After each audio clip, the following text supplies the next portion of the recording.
Hello, good afternoon. Hope everyone is well. Just going to start off by going through some of our usual checks, and then we're going to get straight into some carving.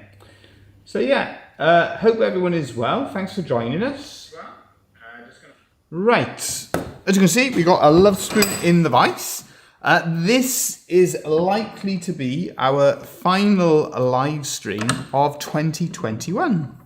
And we're going to start off by carving the bowl of this particular Lovespoon. Now, the wood we're using for this one, it is from our local church, and it is several hundred years old. So to give you an idea, the story behind this one, when they were doing some local refurbishments in the local church, Dad happened to be passing by and he saw that they were putting solid oak with a lot of history and heritage and that sort of thing to it in the skip. So he was asking them, do you not want that wood? And they were basically saying, well, no, it's rubbish. Nobody wants it. No. So he had it all out of the skip, and we've made all sorts of different items from it. Little gift items. We've made, what have we made all together? We made different Christmas decorations for people. We've made Lovespoons from it. We sent a piece out to the carver. So yeah, that's the sort of thing that we've used this wood for. It's oak. We believe that it would have been used not just in the church, but we think it had a sort of reincarnation being used in the church, and it had been used for another job before. Our own thoughts probably on either a ship or possibly in a barn or something like that.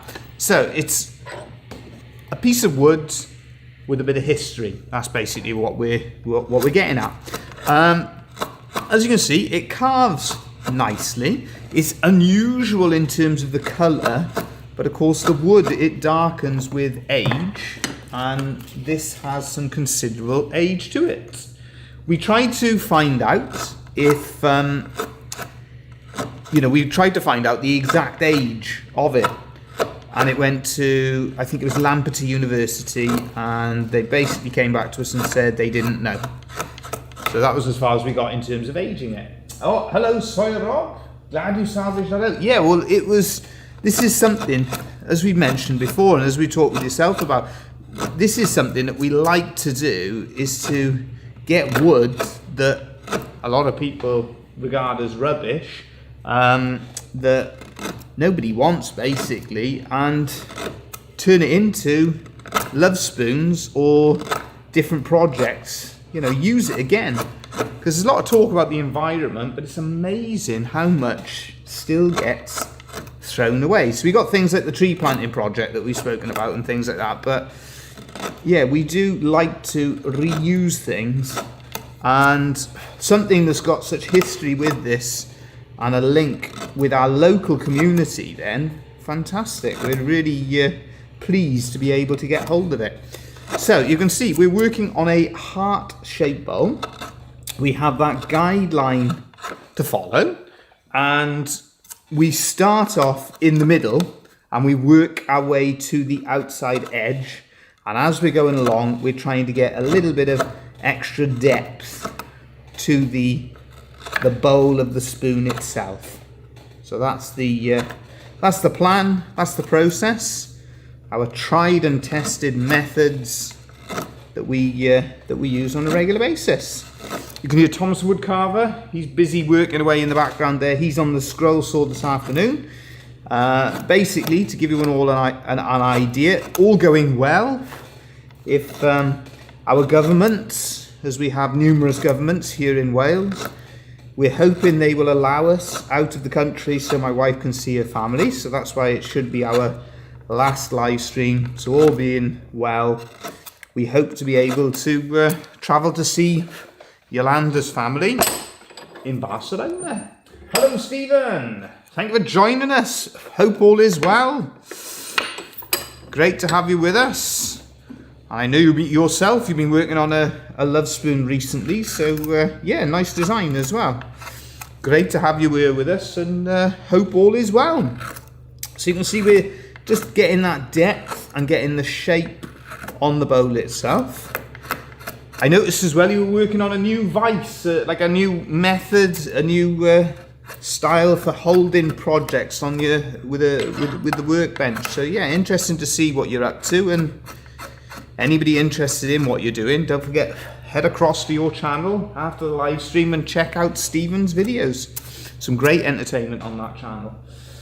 Oh, so around here, there's so much wood around. The only wood I see salvage is from old barns that are being torn down. Yeah, and that's basically what we think might have happened with how this sort of got into the church originally. The story goes, years ago, they do tell us, because we had somebody explaining to us in the church about the wood in there, and we were saying that we thought it was salvaged wood before it went into the church, and they said, well, yeah, that would be right, because the wood, of course, if we have to work from home, I can still go down the garden, and yeah, absolutely. That's why we got this set up ourselves as well. So when they lock us all up, as they like to do, we carry on doing the things that we enjoy. So we're very fortunate from that point of view, that throughout all of this we've been able to do the things we love, and as we always do, we turn everything to our own advantage, because we used to make all sorts of gift items, and then we became known more for the Lovespoon, so that became more of our focus. So this has allowed us to get background to where we're making more gift items and spending more time designing, being more creative, basically. So it's been different with all these rules and restrictions and things, but we use the opportunities however we possibly can. Hello Ben, Prananda. Great to have you with us as well. It's glad you could all join us. So you can see now, we've got our basic shape.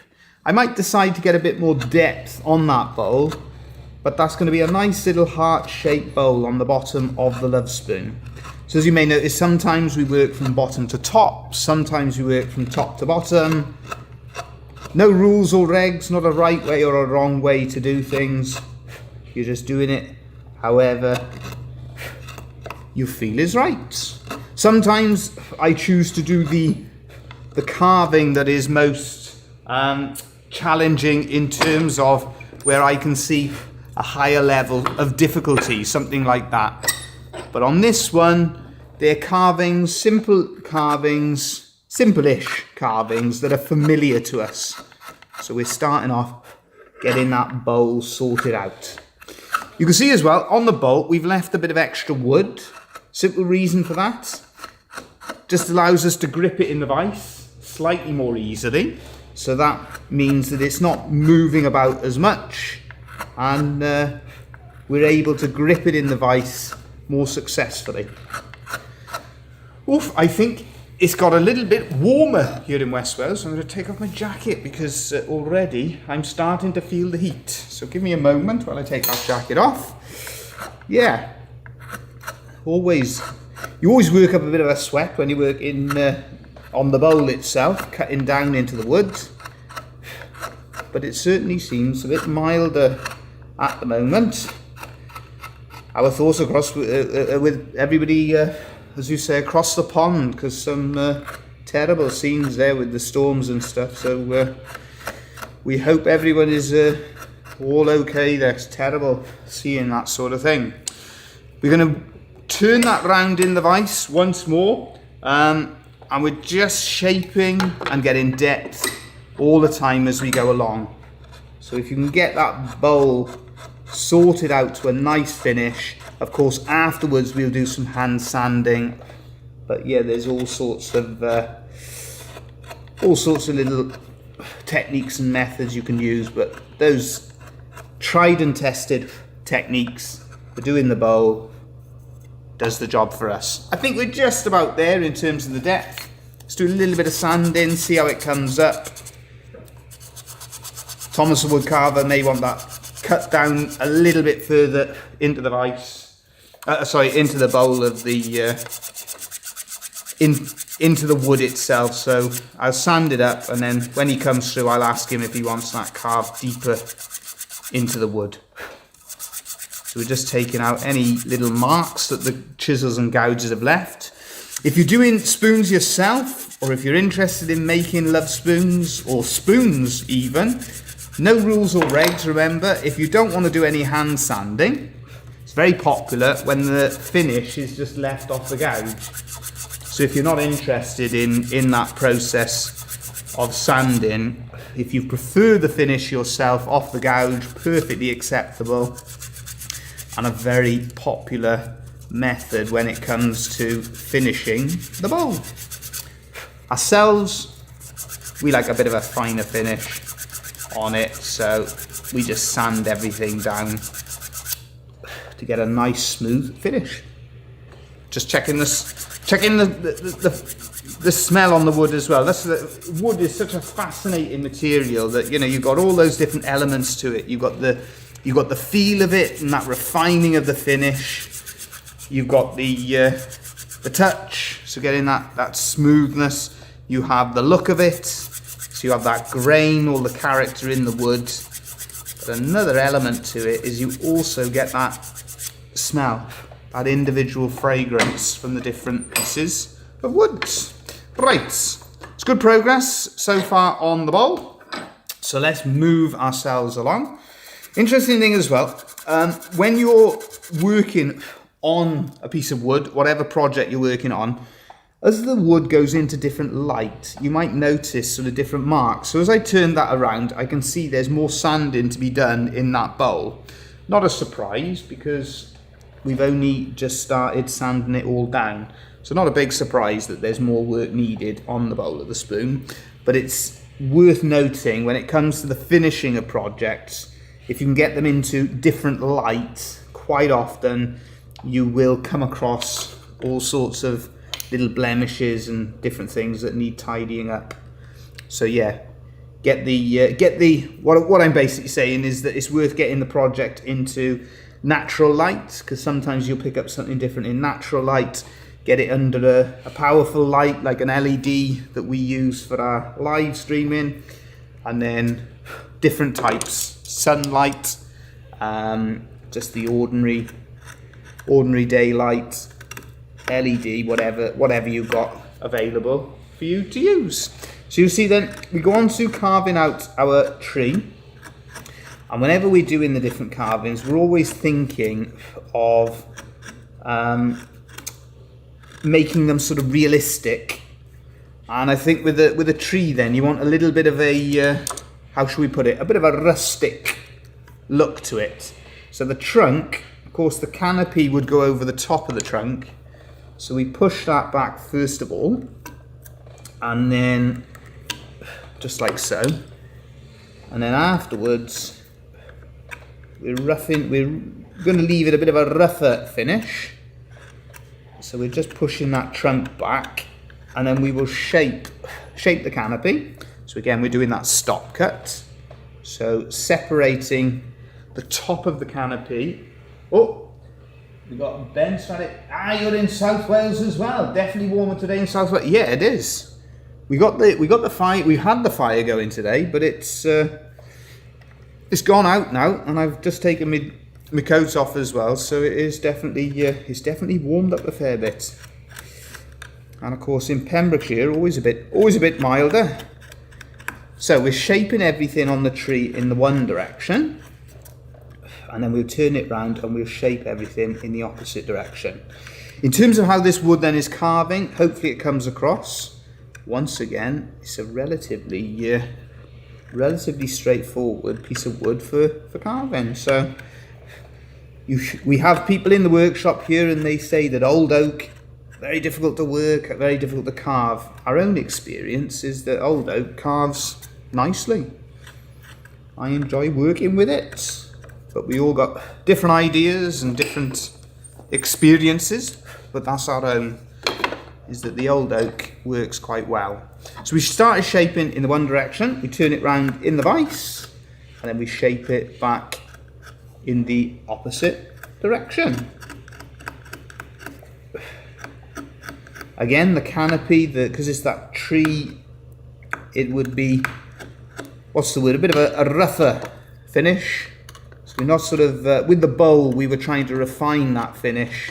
With the tree, it will be left off the gouge itself. For the trunk of the tree, I'll probably turn it back round and go back over the carving just in the one direction. So it's a more even carving. So we've got that one there, just taking out any little stray bits. And then in that section, what we do, we will bevel all around the edges.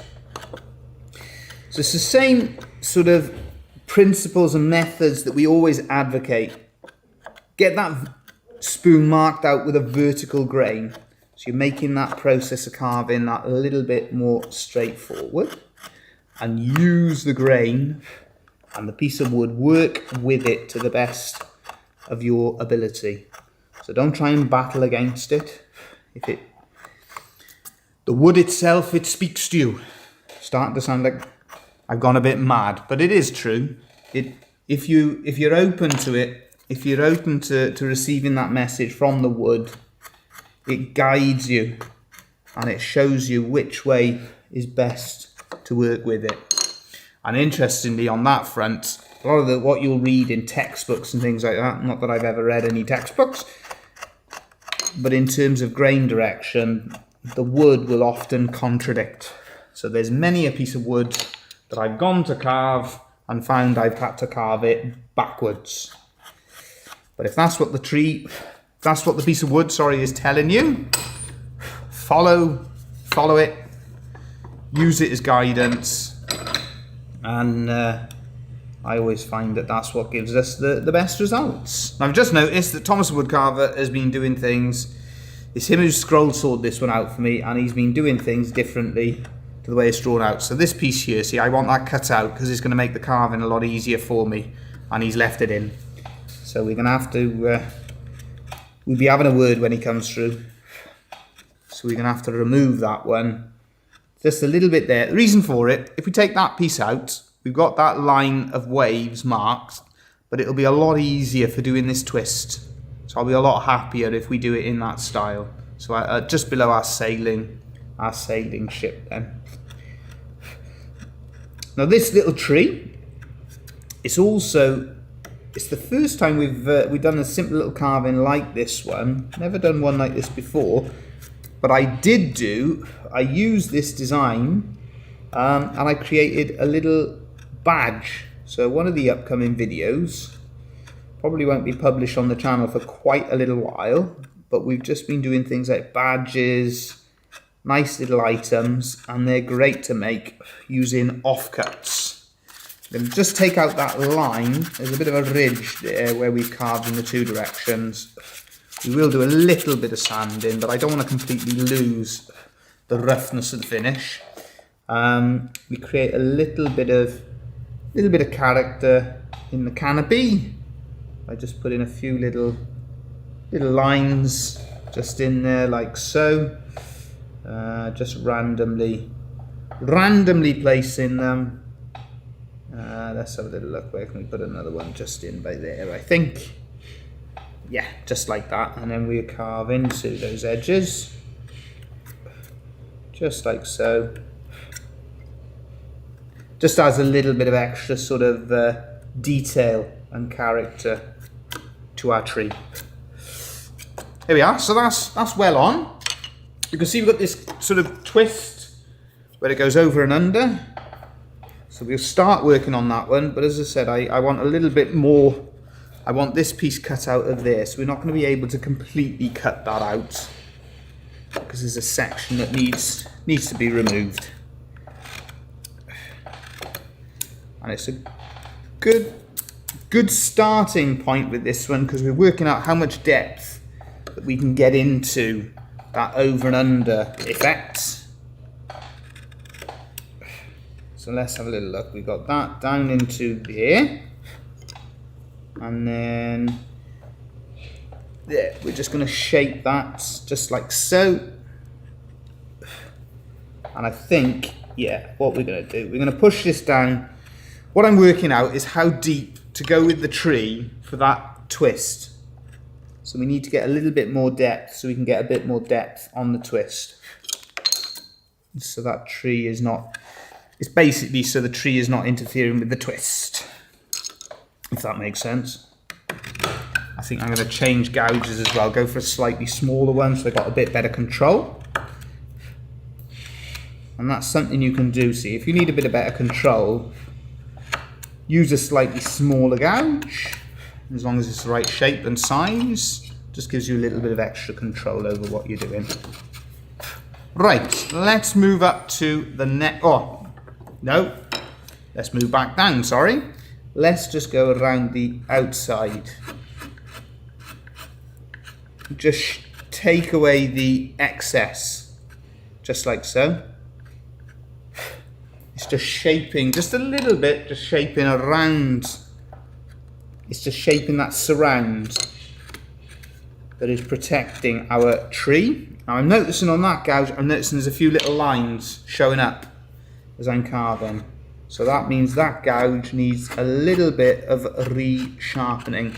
So as I'm cutting away there, we're noticing it's putting a few little lines into the carving. So I'll have to resharpen that gouge so it doesn't do that. Same again now, just working our way around the outside.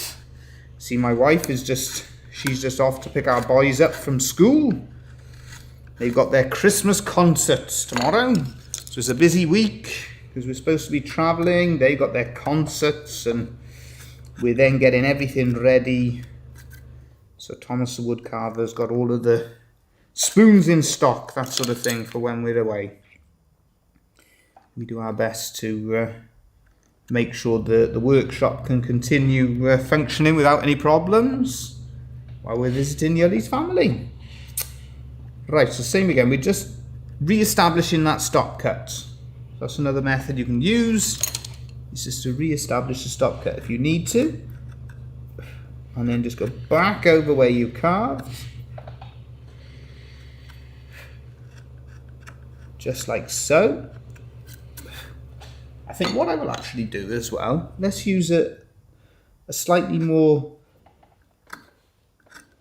we're going to use a slightly more curved gouge to create some grooves in the tree, which creates that effect then of we're trying to create like a bark effect. Let's see how that comes up. Yeah, we got a little bit of roughness. A little bit of roughness on those bits to create that effect of the bark. Thomas woodcarver's coming through. You didn't cut that bit out for me. Oh, right. I wasn't sure about that bit, whether you wanted it or not. No.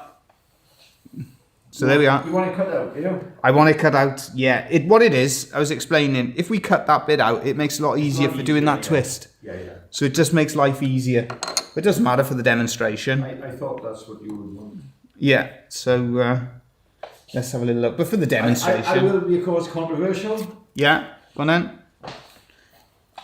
Well, what that does now, you see, yeah, it puts the sea in midair. Yeah, but it doesn't, doesn't it? It's that's the beach. It's the way. Yeah, because you're taking it away. We've done this before. So, yeah. So for anybody else looking at it now, be interested how this is the crux of the Lovespoon, really, because it's an art. It's an art. What do you call it? Artistic license, isn't it? Absolutely, yeah. You know, it's the individual. Yeah. And I just wonder how many other people know out there what their opinions are. Should they, would they have left it, for instance, and I put my little sixpence in, would they have left that line and then just carved that line, or would they have taken it away? we see what the opinions are now, all right there?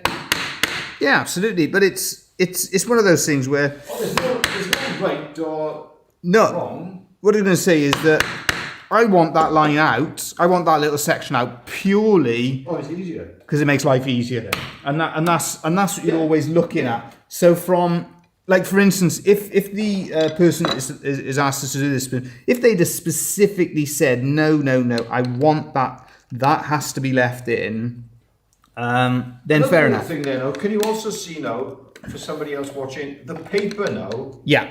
We're in danger of losing the paper. Well, you were in danger of losing the paper. Yeah, Can you just see how it picked? Just absolutely. Yeah, you can see it's the paper moving. gone. There we are. So that's what happens there. But this is what we try and do. We try and mark out all of the stop cuts, all of those lines. Yeah. So we've got those as a guideline. So as we lose the paper, I mean, for years and years, we never used to do this as a method, sticking on. We used to use carbon paper to draw the lines on. Yeah. But it just gives us a little bit of a guide. There's flexibility, isn't there? Different people that's it. have different views. Yeah, absolutely. So what we're doing, see, is we're getting all of the shapes. Have you said anything about the piece of wood you're working I have indeed, yeah. I've given a fair bit of background on the piece of wood, Yeah. What do we got? We got Stevens, harder to take back to achieve the twist. Yeah, that's it. It's more work. There's more work going to be involved in doing it. So I'm purely, what's the word? I'm sorry to say it, but it's the business brain, isn't it? I'm always thinking that. Yeah, definitely. If somebody specifically said they want that piece to remain there because they feel like Dad was saying that it's the sea then floating in the air, then I say, okay, fair enough, but I'd have probably put another £5 on the price. And that's the truth. And the other thing as well, by taking that out, because you'll see light then. Yeah. Through there. It's the same. There's another area of this design. As we go further up, you'll see that the mountains, you could say that the mountains are floating in the air. Yeah. Where we've cut out below. But again, I've done that deliberately because it just makes the whole project easier for us to carve.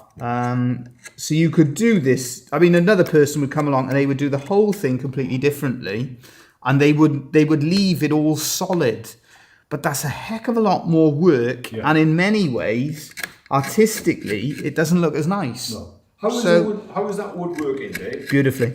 Yeah? Oh, yeah. Yeah, I mean, I wouldn't worry. If you said you can only carve this going forward, I wouldn't worry. How old did you say that wood was? I'm not sure I specifically said, but we're probably talking a minimum of 200 years, didn't you say? Minimum 200, yeah. Could be double that easily, no? Did you show everybody the the offcut that we had from the church? No, I haven't showed anybody any of the offcuts or anything like that. No, if you want to show them. Right, I'll bring that big piece in, yeah. Yeah. But what I did explain to them is incredibly, this was going in the skip. Oh, yeah. And you just think, what sort of crazy world are we living in where you put stuff like that in the skip? Kids, hello! Nice to have you with us. I've just started one of my first Lovespoons. Brilliant. Oh, I hope the videos are useful. Any questions or anything, give us a shout. It's always a pleasure to be able to help if we can, and especially the Lovespoon. We can help anybody who's interested in the tradition. Fantastic material to work in. So yeah, any questions, let us know in the live stream. We'll do our best to help out. Here we are, mate. Here we are. Congrats on having a go. I've just made a practice Lovespoon before I tackle a real thing. Yeah, no, it's a good job you've done on it. Right, this is going to take some working out. How do you want me to do it? Do you want to bring it around where you are? I would say you need to sort of go in from that direction there, possibly. I'll move my drink. Okay. That's the first thing. I'll have a quick drink while you're doing it. I'll tell you what I do. If I clear that there, I'll just leave it there a second. Whilst Thomas the woodcarver's sorting out that piece of wood, I will carry on doing some carving. So you see that what we're doing, a lot of what we do with the simple little carvings.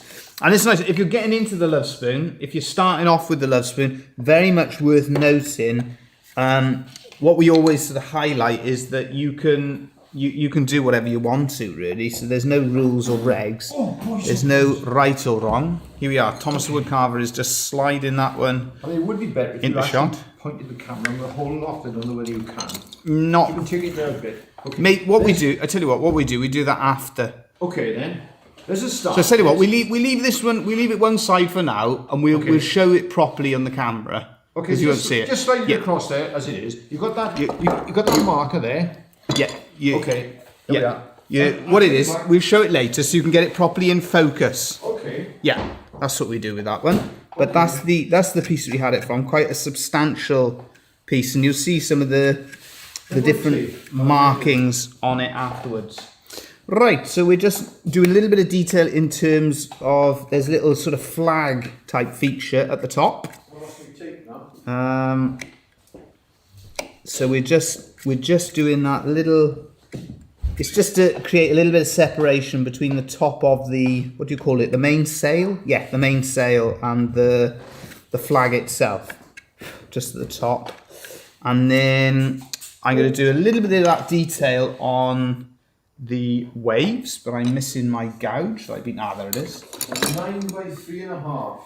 You may notice as well with the live streams where as I go along, because I have so many gouges, I sort of accumulate gouges on the bench. I should really put them back in the place that I got them from. And then you start to, different ones, I start to lose sight. I can't see the wood for the trees sometimes because we have all of our gouges sort of lined up on the bench as we use them. Were you going to say something? Yeah, I mean, if you put the colour, for instance, Yeah. put that one alongside it, Yeah. you can see that They're both oak. that's our oak that we get today. Yeah. But And you the can see the colour, difference. because this piece, it was used. A couple of times over. Did you explain about the Victorian times? I think I started explaining. I'm not sure if I explained the whole thing. Okay, well, But wasn't it that wood was more expensive? yeah, than so labour? they say that wood was more expensive during that period. The church was being renovated, I think, and I think even the roof part was being hired. So we're looking round about just before 1900. So at that time, apparently the wood was expensive, but labour was cheap. So they took this particular piece from the roof Yeah. and used it then as a lintel above one of the windows. Yeah. Hence saving a little bit of money. A little bit of the cost. We have that to. goes back well over 100 years. Yeah. It would have also been in situ then, because we took it from the window when the windows were repaired. So it was a lintel, but then as we took it out, because we saw the holes and the different cuts, we realised that they used it in the roof. Yeah. Another thing with it though is that we have to be quite careful when we're working in this one, don't we?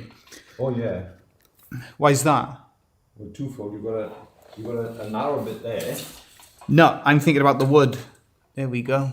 I stopped Thomas the Woodcarver in his tracks. Well, are you thinking Are that? you thinking because it was we had to treat it You got to treat this. with a worm. Yeah. Yeah. And you have to be really selective about the bits that you use with it because it's a small, almost chapel-like church. And it's the perfect environment. It's the perfect environment for woodworm. Damp. Yeah, damp. Relatively sort of. It would be sporadically heated, wouldn't it? Yeah. You know, it was. Yeah. It's. Yeah. And in this particular area, it's a damp region. Yeah.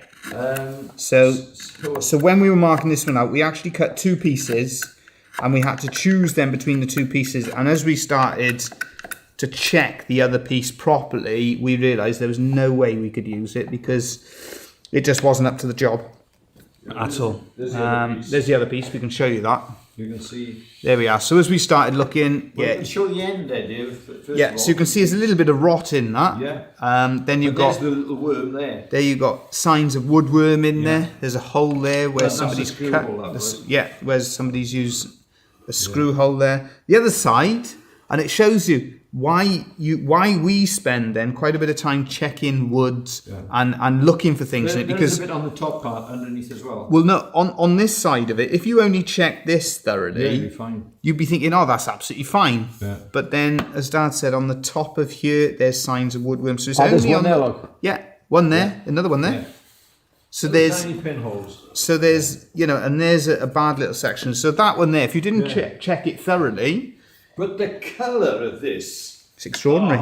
it's so, it's mellow Yeah, it is. and rich at the same time. It is beautiful. Yeah, and at the moment, compare it, compare well, at the it. moment, this is more fashionable, isn't it? Yeah. The light-coloured Yeah. oaks. Well, no, I mean, to get oak like this, you'd have to sort of. No, but I'm thinking in the UK, if we sent that dark oak as oak to people, they'd be sending it back to us, because they say, well, it's too dark. They would send it back and say we wanted oak when it's a oak. little thing we used to do in the trade was to get the oak darker.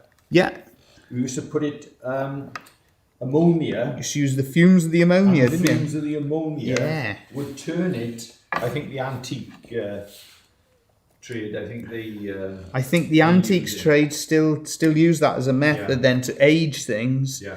It's very difficult once It it's. looks so natural then, as if it's old. That's it. And so, yeah, that's a method used by the antiques trade, is to, if they need to age a piece of wood, they would use ammonia to darken it.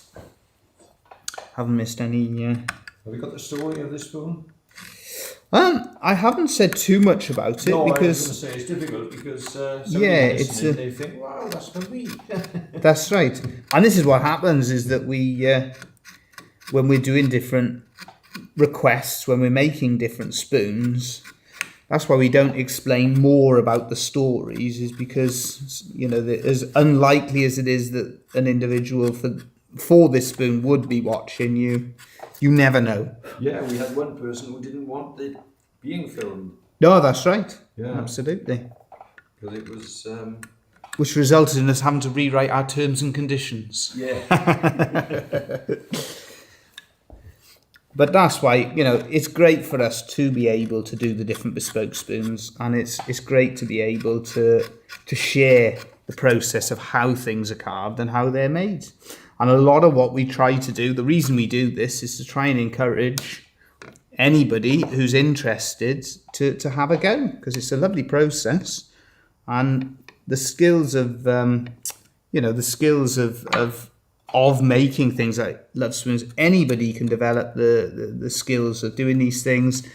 It is just a matter of time, and unfortunately there seems to be fewer, especially in Wales, there seem to be fewer people that are taking on making love spoons.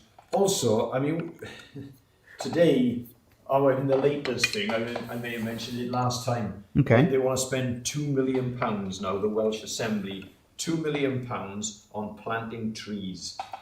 Which on face value is a good idea. It sounds marvellous, so they're going to... But what's going to happen? But you had a better suggestion, didn't you? Well, I'm concerned about the situation where they're spending £2 million on. They're going to give every person that they can plant a tree. What did you suggest that they could do? Well, I thought it would be far better to give all the schools, each child could have a seed planted in a little bit of compost, and grow the tree from the seed. So I think they would learn a lot more from that side of things. So your suggestion to our supreme leader, Dictatorford, Drakeford, you were suggesting that if they had a program in the schools of teaching them about planting, Exactly. it would be far more fantastic. But far more economical. Yeah. And it wouldn't be giving some. Well, it takes me back because I remember in school, we used to have, they used to have a cress seeds and things like that, and they used to teach us all about those sort of things. And I know in schools, in fairness to them, they do have like forest school and things like that. But yeah, it would be good to see. Yeah, no, somebody's going to cream off all the profit at the top, planting these wonderful, okay, it may be done through the forestry, whatever, but you can bet your bottom dollar. Well, one of the somebody's things, gonna be, one of the filming. things that they haven't said too much about at all, of course, is here in Wales we've had this. There's been no talk. There was no plan of action that I knew of myself, because our tree population in Wales has been absolutely decimated. Yeah, with the ash tree. And there's been no talk about how we were going to react and how we're going to respond to that. So we've had a plan ourselves here as a family workshop, but there should be. It's been so catastrophic for Wales that we should really have some plan of action for making them. For replacing them all. Because on that subject, we found an old camera that I hadn't seen for about 5 years, and we were looking through the photos, and it had the photos of the hedgerows here with all of the ash trees in full health. So they were all healthy ash trees, and it's amazing how quickly they've all died off. Well, I think that was exacerbated, really. The problem definitely was made worse because of government policy. Legislation, wasn't it? With The farmer was only allowed to cut down a third of the hedgerows. Again, sounds wonderful, preserving the hedgerows. But of course, the farmer, what did he do? He came along with a great big, I think it's a haymack it was called. an excavator. Yeah, didn't cut the trees nicely. No, he just Lop them down. smashed branches off the trees, bruising all the trees. That was about 15, 20 years ago. Yeah. Oh, and lo and behold, now every single ash tree has to go. Except the mountain ash is not subject to the same disease or whatever. But all the ash trees, and nobody said, oh, could that have been the problem? Did we damage the trees by cutting them down the way we did? It's there for everybody. You can see it. It's like somebody. Trees. They're growing things. It's like smashing somebody's arm off and hoping it'll just repair itself. Like it's crazy. We're getting back to hello all. Here the carver's just joined us. Nice to have you with us. Getting back to the spoon. As you can see, we're working on our mountain range now. So what I'm trying to do is to get the three mountains sort of at different levels. So in our foreground, we got our thistle, so our Scottish link, and then we've got our mountains. They're going to be more in the background, so they're going to be behind. But what we're sort of setting up, the top mountain, the tallest mountain, is sort of in the furthest distance. This mountain here on the left-hand side as I'm looking, that is going to be sort of the middle of the three mountains, and then the third mountain on the right-hand side. Dave? Do you get to that stage now where you think, oh, I'd like to put a bit of shellac on this now to see how it's going to look? I don't know if anybody else gets the same sort of feeling. You want to see, I wonder what it's going to look like. Am I on the right lines, Well, I'm already, in my mind, I'm starting to think about this portion here. Oh, wait a minute, something. Growing an acorn in a glass jar in primary school got me hooked on wood and woodwork. There we are. 54 years later, had a mighty oak tree in the garden, lost it in storm. What's that one there? Sirera? But a replacement now growing. But that's what we're talking about, is that it's that experience at an early age, and there you are, it got you interested in wood and woodwork, because how many people go through life and they barely even notice the trees and the environment around them. But that says it all. Perfect the acorn highlight. Yeah. The children know it's the same when Mum used to teach. It got to a point where some children thought that milk just came from milk bottles. Comes from the supermarket. Yeah, exactly. And by producing trees now for these children, Yeah. they're already growing. They're not going back to the start. You go back to the seed to explain how it started, and then you can bring the science in. But they've skipped that part now. You're gonna just They got rid of the graft, haven't they? Well, yeah, it's like in maths when you miss the first part of algebra, it's all then gibberish and you don't understand it. It's where you get to the answer before you've done your working out. But there we are. That's the theoretical side of things. Somebody's come up with this brainwave of giving everybody a tree to plant. As I say, there we are. 2 million. I reckon we can have done it for about 2,000. Yeah. It's What's great to... Oh, we've got another one here. When I was in high school, I majored in agriculture.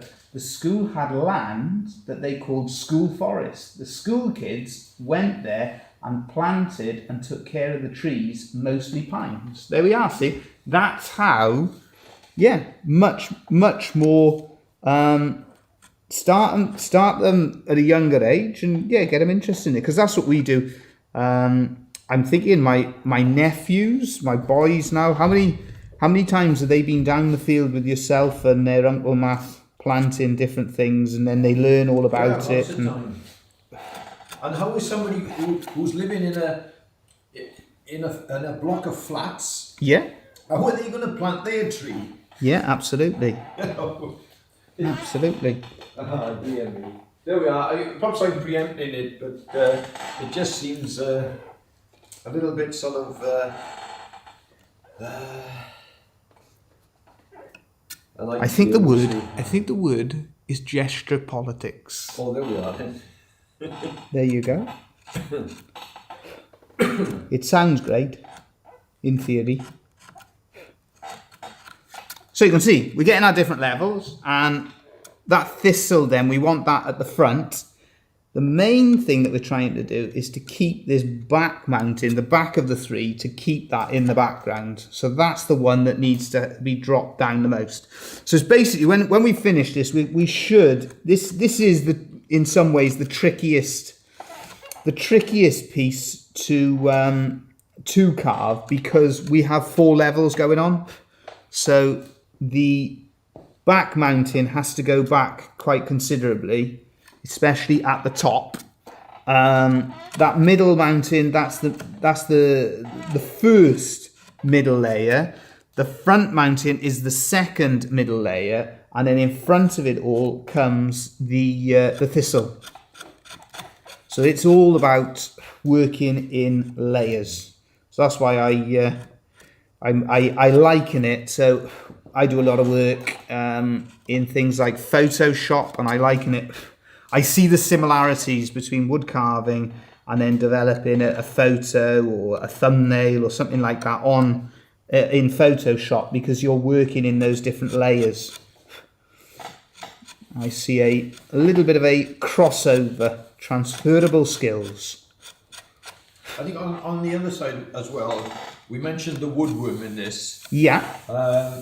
I think I got a squeaky chair, so I do apologise for that in the background. I think years ago, people, Yeah, it's Stevenson and their box ticking down. Yeah. It is. Yeah. And as I told you before, I planted more than 14,000 trees. Brilliant. A Sawyer Rob on his farm. It's fantastic. That's brilliant, because that's an ambition for us, isn't but it? today the politicians are now coming up. Oh, we're planting trees. And people like the gentleman that just said there now, been doing that for donkey's years. Yeah. They did have. I saw a very interesting video actually from. It was a farmer talking about it, and he was. It was the whole argument. What he was talking about was where he was being portrayed by the media and politicians as a sort of, what would you call it, the biggest evil then in society, because he was a farmer who was rearing cattle for, you know, for foods, and he was a what do they refer to them as? You got the dairy. The beef farmer. He was a beef farmer basically, and when he started going through it, and he was talking about it, he was explaining. He said, "There he goes." He said, "I planted that row of trees over there 30 years ago." He said, "I'll tell the truth." He said, "I wasn't thinking about the environment or anything like that." He said, "But I thought it would be nice to have a row of trees over there, see, in that field." And he was just explaining. He said, "I put a little pond in over there. Again, I wasn't thinking about the environment. I thought it'd be nice." And so all of these things, because they weren't sort of political and fashionable, the farmers, you know, they were people who got farms. They were doing all of these things, and now they have these different ideas, and you know, but that's how it was done. You think of in this field behind us, the farmer who had this many moons ago. He had all sorts of hedgerows and used to keep it all cut back and nicely managed, and and the fields, we've still got a lot of them in Wales, but they were small. They're small fields, aren't they, with hedgerows around them, so you've got plenty of habitat for wildlife, that sort of thing. But going back on, you know, the woodworm side of things. Okie doke. You know, I can remember my grandmother. They had a table, old table, and of course there was woodworm in the leg. Right. Well, what happened to the table? Oh, we can't keep this. We got to burn it. Yeah. Now I think, you know, at that time, panic station. Different areas, you know, different people had different fears about woodworm. Or if you got it in the house, and it can be catastrophic. You know, if you get it in the roof, all that kind of thing. But generally speaking, what I'm saying is that you can treat the timber. So I don't know about anywhere else, other areas. Obviously, there are different kinds of wood beetles, etc. But generally, in our country, we can treat the timber, and you can break the cycle of it, can you? Yes. You have got me thinking, you know, in my head as you were talking, Ed. I was thinking about Del Boy and his banana box. Oh yeah, he did that was a good story. That was a very good story. That one. Yeah, Del Boy and the antique furniture. When he didn't know that Fifes, is it Fifes? He said, "I didn't realise they made furniture as well." That's only fools and horses for our friends across the pond. If you're looking for a fantastic British comedy, that one was about the best, wasn't it? Oh yeah. So if you ever get a chance to see that one, that's well worth a watch. Especially the one when he did go to America. Oh yeah, absolutely. Miami, wasn't it? Miami twice. That's right. Right, so you can see we're building up those layers, we're getting those shapes going as well. So it's coming along. It's proved a nice piece of wood to carve so far. I think the nice thing about that spoon as well, you know, it was designed, generally speaking, by... well, the person who asked us to do this spoon, they basically designed it. Yeah. We rejigged a little bit. Did they ask for the heart-shaped bowl? They did, yeah. Yeah, see, it's so, you know, it's a nice... It was because there wasn't a heart on there, so they wanted a heart in there, and they suggested, well, what about a heart-shaped bowl? I said, yeah, that's fine. And again, I know we've said it before, but why a love spoon? You're mixing and blending the two hearts together. It's very romantic. The first pines I planted 40 years ago, and are big enough that I can mill them on sawmill to have lumber to build things up. Fantastic. Brilliant. And that's our sort of, where we're going with our tree planting project. That's sort of where we would like to go, is where we've got a massive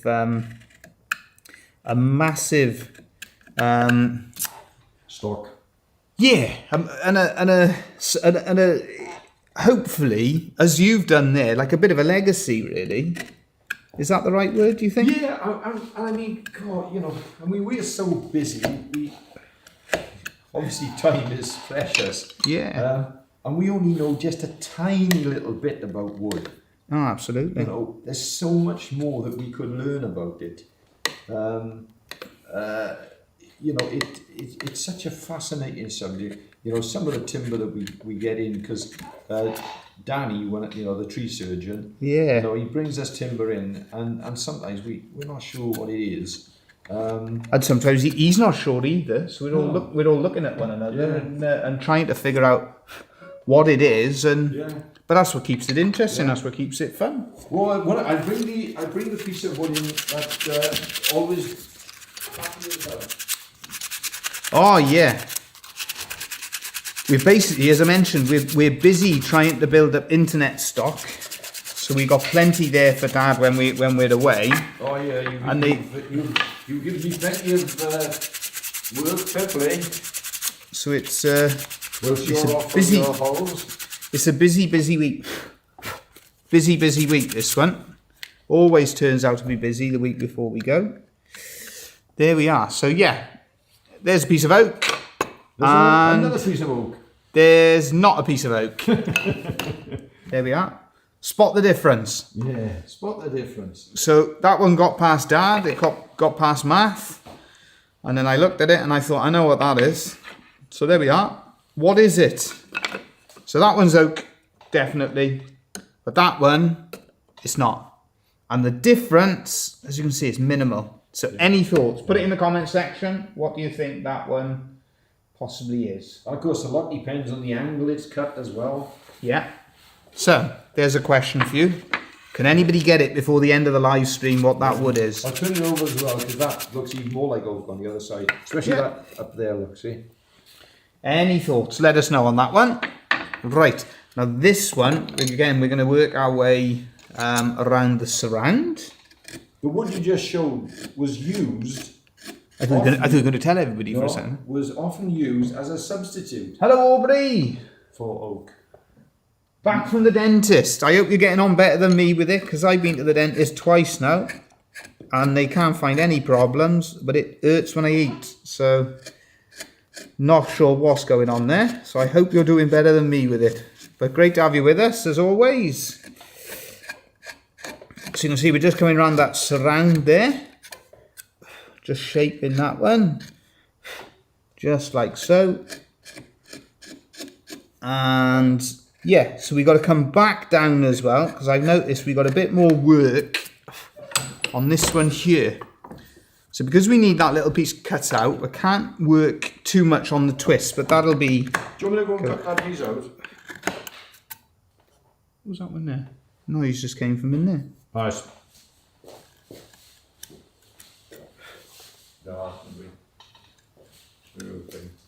There we go. So we got that one there we're just working on. We got that angle there. Yeah, might be an idea for if you take that one out so we can... do you want to... I tell you what you could do. If you cut around that as well... You sure? Yeah, that'll allow us to get this spoon finished during the live stream. So I'll give you that one. In the meantime, I will carry on cutting out... I'll tell you what, there's one there to cut, look. Yeah, we got that one there as well. There's a couple there. So we got that one there. I'll hand that one over. I'll carry on carving with this one here. We got one asking, is it you? No. Here the substitute for oak is ash. No, it's not either. We got elm, pear. No, none of those ones. Keep trying. Keep trying. It's caught us out many a time. Where is my other carving block gone? Let's have a look. Oh, Thomas the Woodcarver's put it down there. Right, we're going to have a... hopefully, yeah, we're okay with that one. So it's not you. There we are. Yeah, it's one that has caught us out, and they used to use it, and they would put it in with the oak furniture, and it's very, very difficult to distinguish between the two. And to be honest with you, I think if we did send it to people as oak, I don't think anybody would really notice the difference between the two. So here, this one here, this is another, just a little Christmas tree decoration. So you can see, even with these little ones, we carve out the bowl. So that's the first thing that we do. Carve out the bowl, just shape it just a little bit. And to start these off, we use a route and a template to do the bowl. And then afterwards, we hand carve them and then hand sand them. We then work to sort of create a frame around the carving. So we just frame it inside, just like so. And these have proven to be probably our best sellers this year, and the most popular designs we've done. The robin, that's proved really popular. We've got okay apple. No, not apple either. It's not a fruit wood. So it's not the apple, the pear, the cherry, or the plum. So it's not a fruit wood, not an ash, not the yew. That's Thomas the woodcarver in the background on the, he's on the bandsaw there now. So he's done a little bit of work on the scroll saw.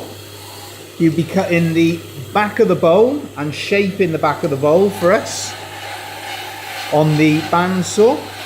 And then it'll come back in here for hand carving. Right, turn it round in the vise, just like so. And a little bit just into the center and then down at the bottom.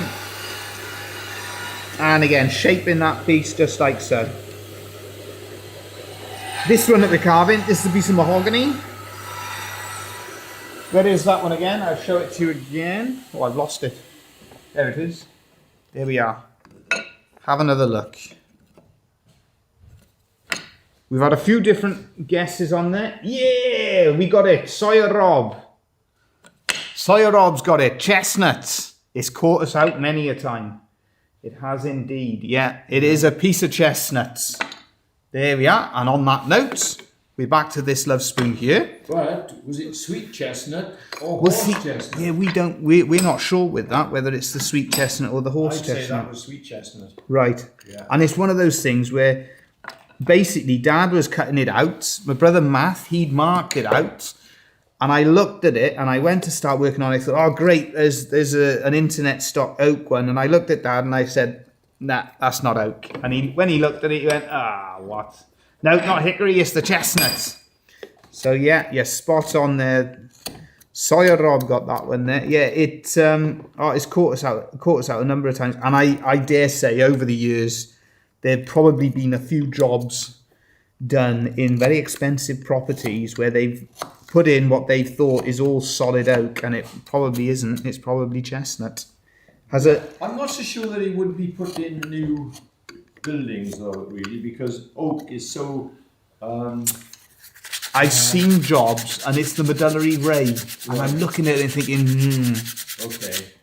And there's nothing wrong with it at all. No. Nothing wrong with it at all. It's so similar, and it carves in a similar way, looks similar. I really wouldn't see the issue with it myself. I wouldn't see it as, I certainly wouldn't describe it as a wood that is, it's just so similar. I wouldn't describe it as inferior to oak. They often use it in the furniture, on the if it was a drawer, for instance. They put the oak in the front and the chestnut on the side pieces and the back.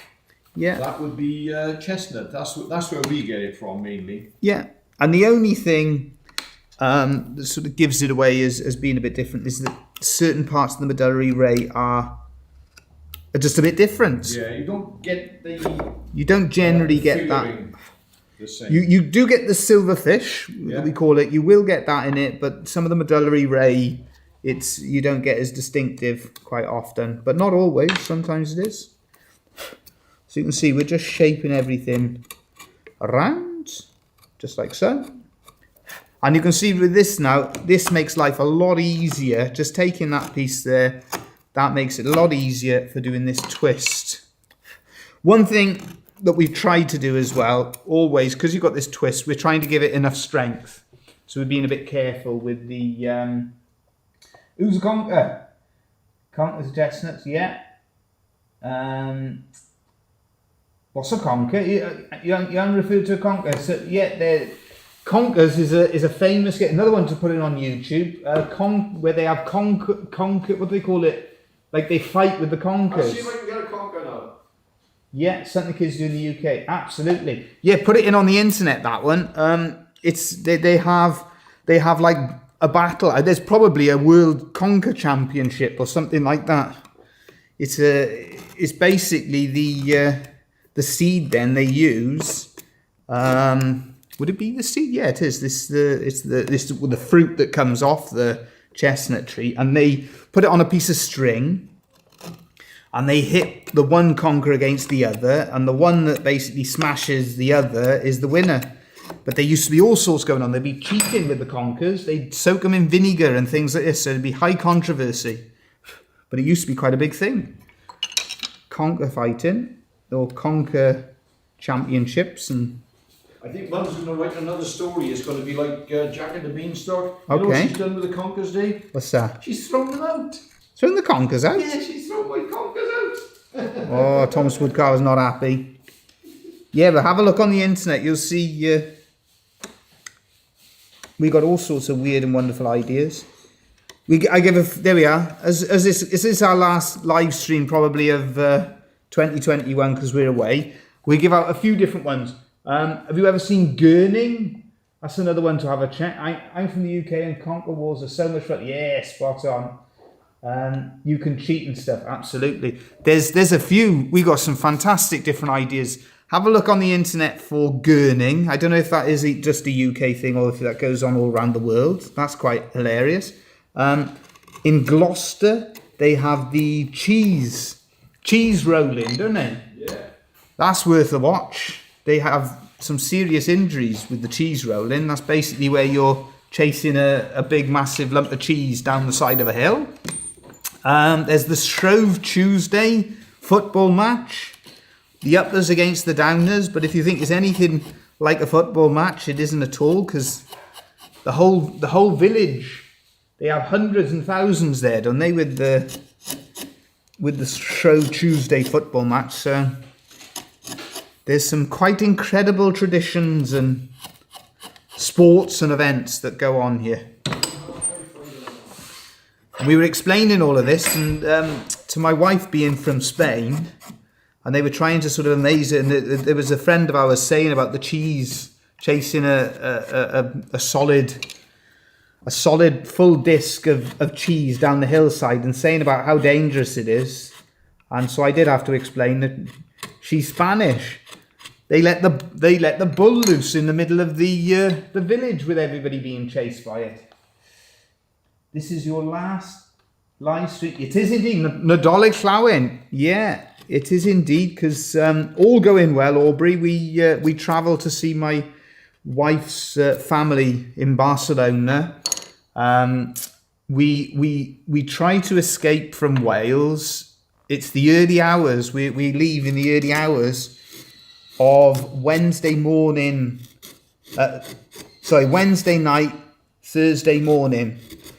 So if we can escape before all the next round of rules come in, then we might be able to see her family. It'll be the first time she's been to Barcelona, where she grew up, in 2 years. So that's the hope, that's the plan, but we'll see. We've got to escape the authorities first. I didn't listen and got a sticker in my foot. A sticker in your foot. There we are. So it's it's the I'm trying to think of some of the different ones that they have. You have, Morris dancing. That's another tradition. But trying to explain that some of these things are very dangerous to the Spanish. It was a bit of a lost cause, because when you have bullfighting and trying to outrun the bull in a village, that's somewhat more dangerous. Now, one thing as we're carving this, we're starting to see some of the character coming through, especially on this side. Wow, there's some lovely grain on that wood. Really nice. But as we're going along, it's starting to shape, and it's coming together. The next main part to this one, then, we've got to focus our attention on, is this Celtic Eternity sign at the top. But it's, hope it all goes, how am I going to spend my long Monday brew time next weekend? Yeah, well, next week, I hope it all goes smoothly. Thank you very much, absolutely. Yeah, it's, we'll be over the sort of Christmas and then into the new year, we'll be planning out different things that we're going to do.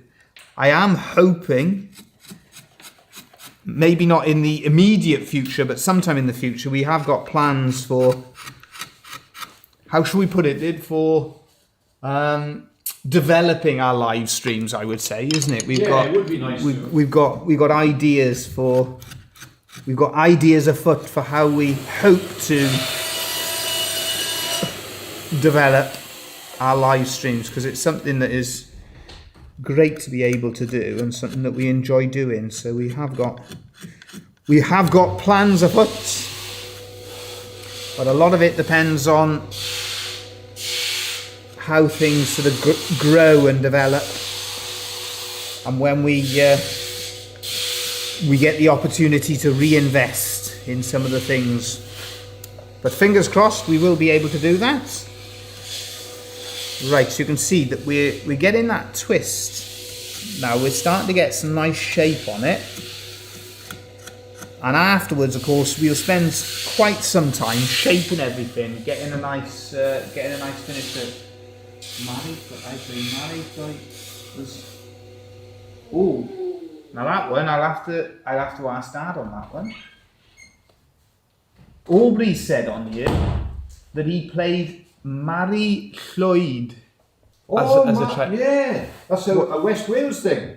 Well, you'll have to explain that. No, hang on. Mari Lloyd. Where they go with the horse's head. Right. Or you'll have to explain to everyone now. I think it is. Anyway, I'm sure ask Aubrey if that's the right one. Well, Dad is asking, is that the one with the horse's head?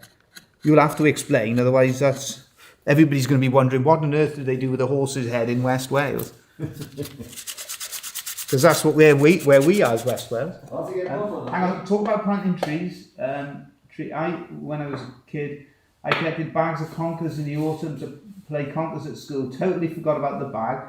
I put it in the shed in the spring. They'd all rooted. Brilliant. Wasn't it a local minister as well, here? He pulled branches off a fruit tree. Oh, yeah. Aubrey's just sent back, yes. Come on then, explain all, Thomas the Woodcarver. Well, all I know is that in West Wales, they used to go around with like a white sheet with a horse's head. Right. And then they'd call on different houses. Yeah. And I think they'd call them in there perhaps for mince pies and, it was... I'm not sure, it wasn't because there's a different New Year, isn't there, for this part of the world? What, like China? No, they've got a... I'll get Jill, she knows more about it than me. We're gonna bring in the Tenby girl, the one who's grown up in West Wales, to find out exactly. My mum made the skull from Bristol board. Oh, wait. Don't they have a different view? Yeah. What's the story of Mari Lloyd? I can't explain the story. Just explain. Well, no? I've got a book I can look at. Yeah, what did they do with? They have a horse's skull. Yeah. They dress it up like a hobby horse. Right. So you've got the horse's skull, dressed it up as a hobby horse. Yeah. And they go around from house to house. Right. And they... people then have to welcome them in. Yeah. And if they're not welcomed in, I don't know, there's some... Sounds like Halloween. It's it's an interesting one where I'll get the book and see exactly what. A rhyme off kind of wassailing. There we are. Well, this is interesting because now in Spain, where Yolanda's mum is from, they have a tradition, they call it the bodegas. And with that, what happens, they start at the one end of the village and they go to every house and there's a band playing and they stop at every single house and they have drinks and food. And that's a tradition that they've got. And then what happens, they all have something to eat and drink and then the band starts playing and then they go on to the next house. And then the next one until they end up, completely full of food and drink and can't go any further, or at the other end of the village. And they call that the Las Bodegas. Good fun. So you get a big crowd, and that's what they do. Go from house to house to house. And it's got a lot in common actually with South Wales, because it's all coal mining villages. So you can see that bottom, we just got this bottom part of the design. So they specifically wanted this piece, instead of just sort of having that stem on it, they wanted the complete twist around. You come, oh, we got Mum coming back now with some information on it. Nice. Bodegas. Yeah, absolutely. His dad was the president as well. Aubrey's dad was the president of the local Welsh Society, so we got up to things like that. Brilliant. Oh, Spanish. Yeah, it is. It's great tradition. You want to show that? Mari Lloyd. One of the most famous New Year's customs in Wales involved a kind of hobby horse, which a man covered in a sheet, bedecked with ribbons. The Mari Lloyd was the grey mare, visited the house and chased the young people, especially the girls, this sounds a bit dodgy now, around the front parlour, snapping its teeth and nudging and biting them. There we are. Do you want to show a picture? There we are. So this is... So we found a bit of info on it. There we go. That's the idea. We got some strange customs and things here, haven't we? Said, and it was from Pembrokeshire. Yeah. This was happening in Pembrokeshire. Mum didn't explain. She said something. Once with the horse New Year as monster. well, Yeah, it said New Year tradition. Oh, One of the most famous ones in Wales. Yeah. Well, I've lived here all my life, grown up around it. You learn something new all the time. Never actually, never seen that one before. Although the name was familiar when you said it. Any other noteworthy things in the story there, did? Gower, Wassail. There we are. So throughout all the town, our cup is it is white and our ale is brown. Yeah. So that's the Gower. By wassailing, they probably know that one. Yeah. Here we go, wassailing. Yeah.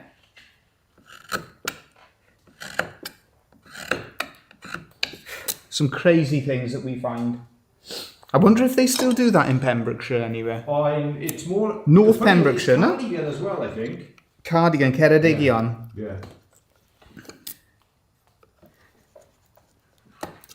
That sounds like the Cardis, doesn't it? Where they go to people's houses expecting to be fed, see? Apologies if anyone's from Cardigan. But that's the reputation, see, the Cardi farmers.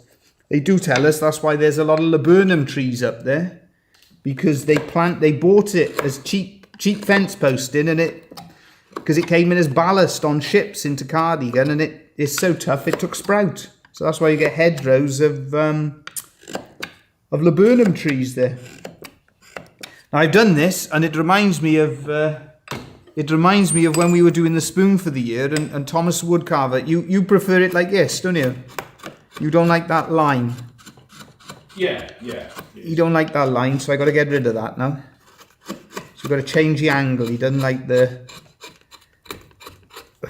So I'll take it out now before he starts complaining about it, see? There we are, just shaping that down. It is a nicer finish in fairness to him, so we will bow down to his experience on that. So we're just shaping that down. I can see we're packing up spoons. These are some of the orders that are coming. The main ones that we've been selling this Christmas are the Christmas tree Lovespoon decorations, aren't they? They proved popular. I know I've told people before, but be careful how you pack things when you're doing woodworking stuff, because it causes a lot of work, and we always put a piece of wood to strengthen it. Absolutely. Where's my sandpaper? There we are. There's that one there. I'm just going to sand this down, and it just gives it a nice grade, like a gradient into there, as opposed to that sort of extreme line that I quite often use. But that wood, when you think of it, was in a skip, Yeah, destined for... and that's sort of the moral of the story. You know, And that's going to be a focus then with our YouTube channel, is explaining how the amount we do of reuse. double glazed turns Yeah. in this area that skip mahogany. Yeah, It goes into skips, into landfill sites. yeah, crazy. Mahogany, prime mahogany. Yeah. Ah. The problem is though as well, you say about rules and regs. So for instance, my friend now, he's a fabricator, and if he has health and safety there regularly, and if he doesn't dispose of his offcuts, health and safety then are telling him off because they say it's a fire hazard. So he has to get rid of that as quick as he can. So it'll be the same seeded for those companies. Oh yeah. If they keep that on site, they then get into trouble with health and safety because they regard it as a fire hazard. So the best thing they can do is either burn it or skip it. There we are. So you can just see that coming around there. So that is coming on quite nicely. Right, I'm going to do one last little bit on here. That's the one I think I'm more familiar with, is the one you mentioned, wassailing. Yeah. Isn't it here we go... A wassailing. That was That's a lovely book, that is, yeah. Yeah. I missed a comment there. The past Saturday night, I was at the Toronto Santashi event. Not exactly an ancient tradition, but the annual event using hundreds of sandbass on a bar crawl, getting up to shenanigans. Sounds great. But also giving out candy and toys to the kids. Fantastic. Yeah, the sandbass. There's plenty of those. Absolutely, plenty of those. Oh, sounds a good crack, as the Irish would call it. Right, so we're just working on that angle there. We finished off that section. We got that finished as well. That I'm happy with there. Bit of sanding work. Next bit that we're working on is finishing off the thistle. So what we want with the thistle, we want the diagonal lines on the main body of the thistle. And then we go back the other way. 1 and 2 and a 3. And then we're going to use this particular gouge to go and just finish off, just add in little bits of detail. 4 little lines I usually do at the top, just like so. Yeah, that's coming on nicely. Now we got those. We're into the home straight with things. Santa and Santachi, Anarchy, Santa. Right, I'm with you now. I understand that. I thought it was a word that I was unfamiliar with. Santas. So we're just going to... This is the sort of surround around the D. We want to drop the levels down of that in many ways. So to give it a less sort of prominent look. And then we'll just work around the outside with that twist. So again, the D as well will be dropped down. We mentioned this at the top. We like the Celtic Eternity sign. It's the only time I've demonstrated carving this before. I did this one on a piece of jewellery. So I did this style of Eternity sign on a piece of jewellery. And the main difference with it, when we do the Eternity sign normally, we do the 3 sections. We don't do the circle as well. But on this one, the person who did the original drawing of what they wanted, they designed it with this one. So I said, yeah, no problem. We can carve that on the spoon for you.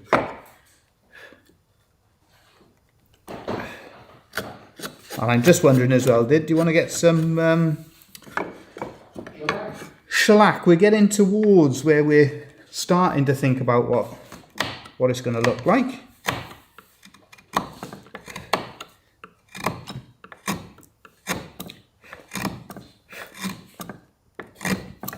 So we're going to sort of drop this section, this joining section away. Just drop that back down into the woods. And yeah, we will add our detail afterwards. So Thomas the Woodcarver is going to bring us in some shellac. Oh, I forgot to mention as well. If you are based here in the UK, and I'm not sure, I did ask them about it. I'll put it on some of our videos when I get time, some of our video descriptions. There's a company that we're using for abrasives. Yeah, we haven't got any. We haven't got an affiliate with them or anything like that. They're called SIAC, isn't it? The company with the abrasives. SIAC. SIAC, yeah. I'll put it on some of our videos. I'll add a link to their website for descriptions, to the description. Basically, reason that I am going to recommend them, we don't have any affiliates or anything like that with them. The reason I recommend them to you is because 10 minutes. We can get pretty much three belts for our belt sander for the price of one from example Axminster and companies like that, isn't it? Yeah. So we'll say 2.5. 2.5. Yeah. But the only drawback with them, you've got to have quite a large quantity, because I think what it is, they're the suppliers of the retailers. I think what it is, you've got to pay postage if if you have so many, a certain price, I think. Yeah, but it's a lot more reasonable. But so yeah, if you're looking for any of that sort of thing, I'll put it in the description of some of our videos. Check it out, and if it's any use to you, give them a call and save yourself a bit of money on some of the belts and the abrasives. I totally could do with this, dear. I could shellac this piece if you wanted to show people what colour it will come up when it's shellacked. Well, we're not far away. As long as I've got the shellac there, I can have a little look. I'll leave it there then for you, all right? With this one. So you can see we're going to create that effect of going under and over. Let's have a little look. Just like so. So we're just going to give that a little bit of depth on the D. We'll turn this around as well. Yeah, we will turn it around and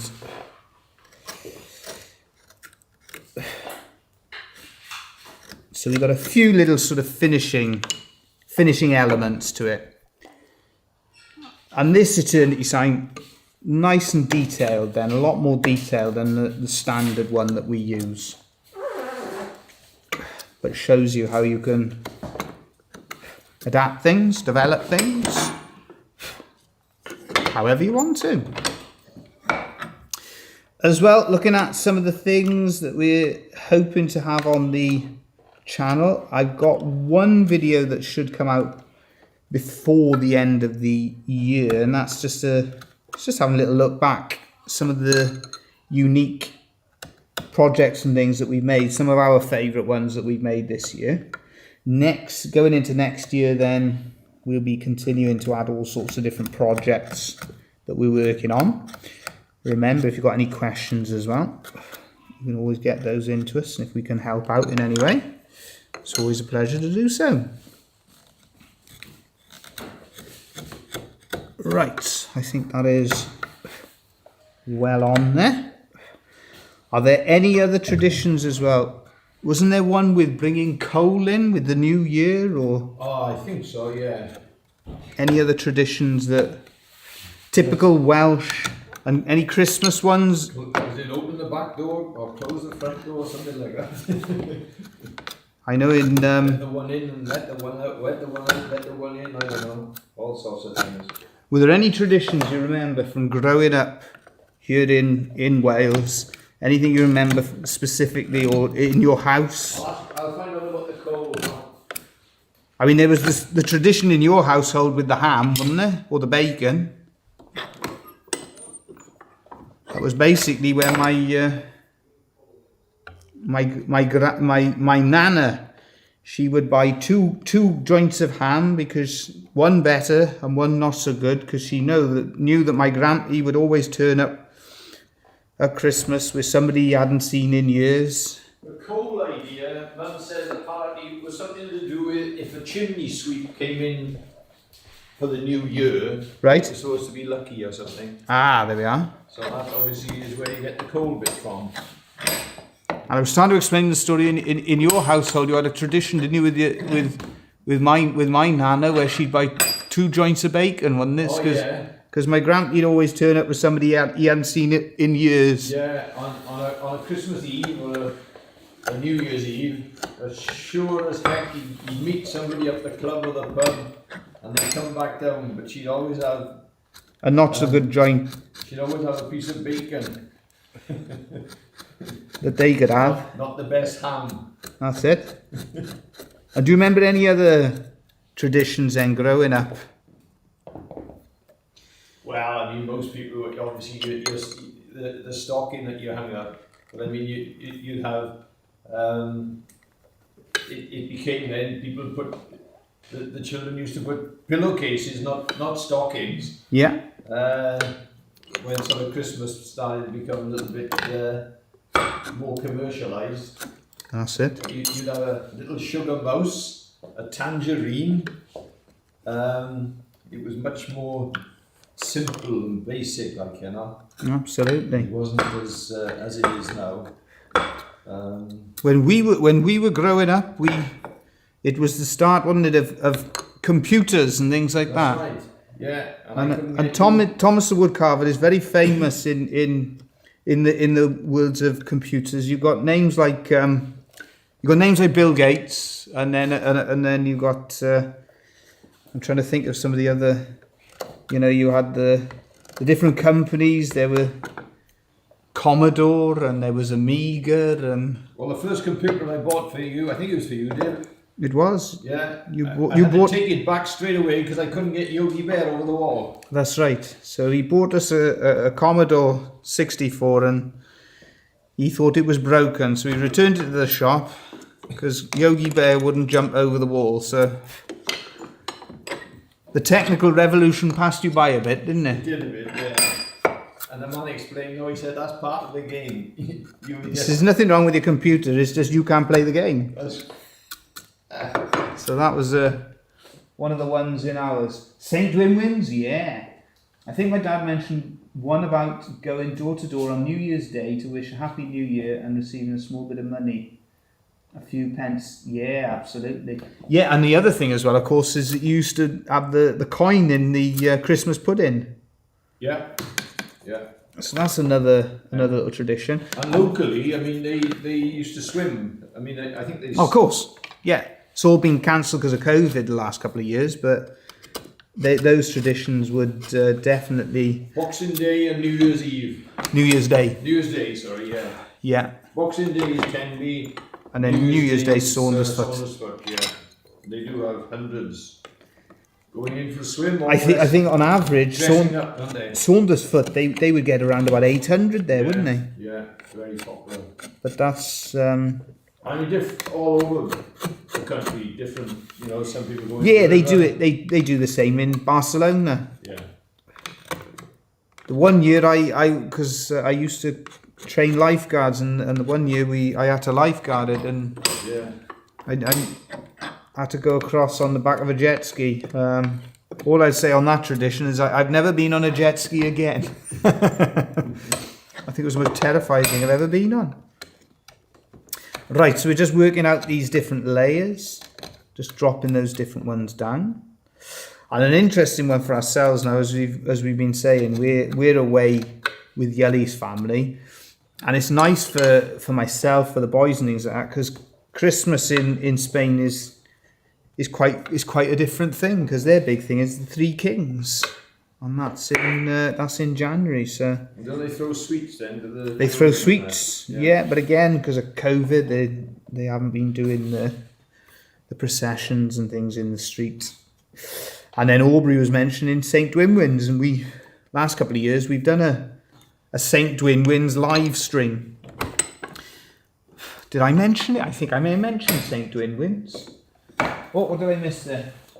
Dan said it was like she had a whole second dinner hiding in the hiding in the oven. My mum had a set of small charms that she would put in the Christmas pudding, wrapped in wax paper. Each charm had a meaning. Well, it's interesting, the different ones. In Spain, they have what they call roscon, and they put a king in there, a bean, and there's another one as well.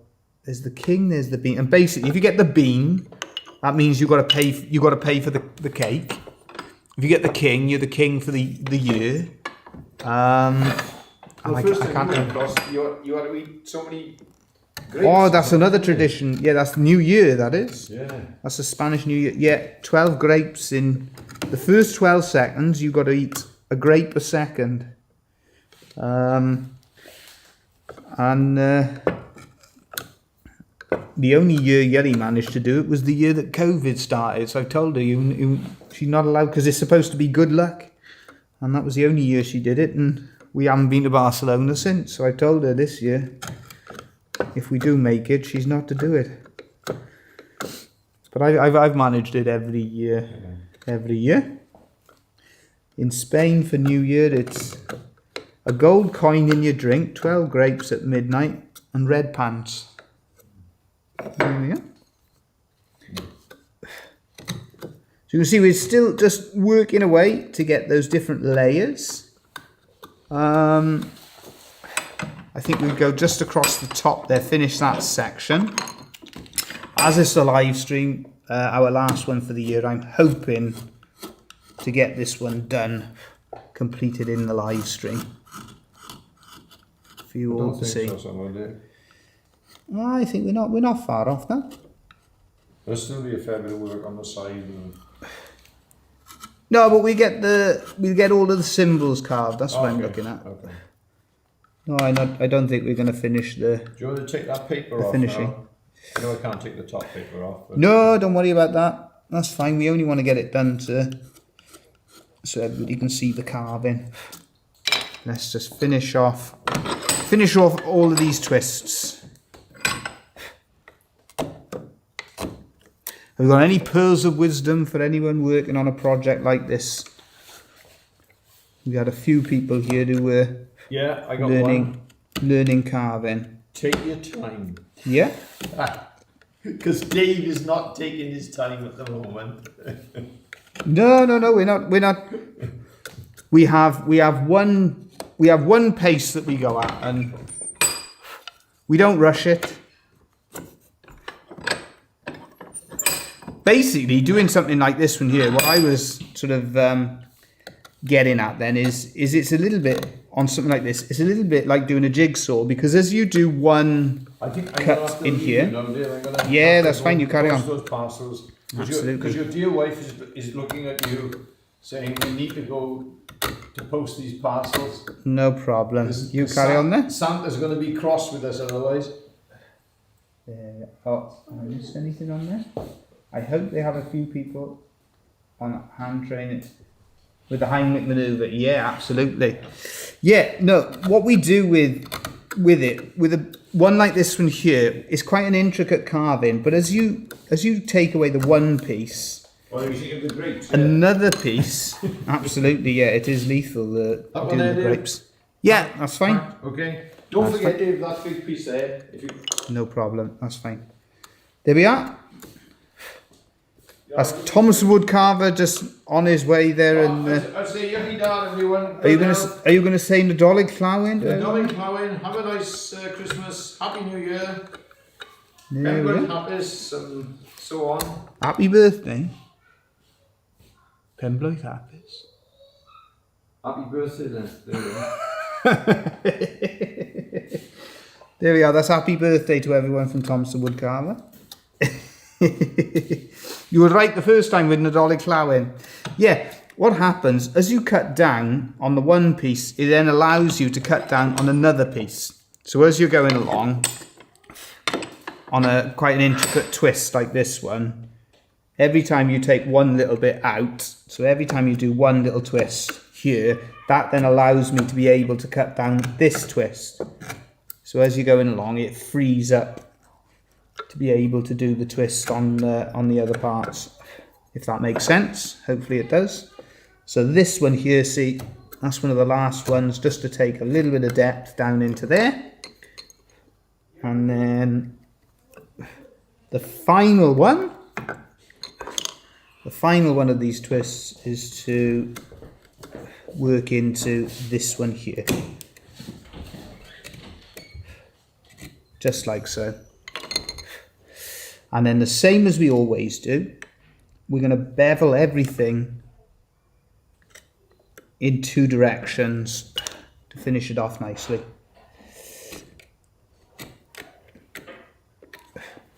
So let's have a little look.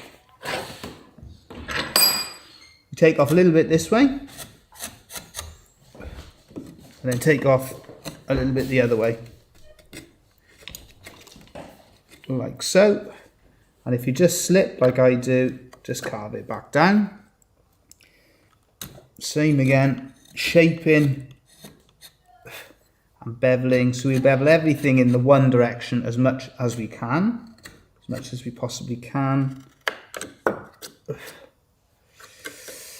And all going well. This is one of the final spoons that I will be carving at the workshop this year. It'll be the last bespoke one that I do of the year. So we're going to do a little, same again, little beveling on there. Bevel that.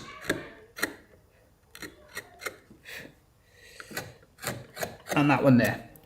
Right, so now we're ready. Turn it round in the vise.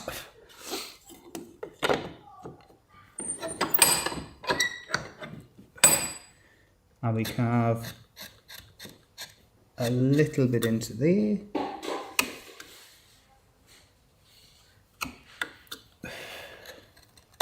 All in all, I've got to say that this piece of wood, it hasn't been difficult to carve. Quite a few elements to this design, so we spent quite a bit of time working on it.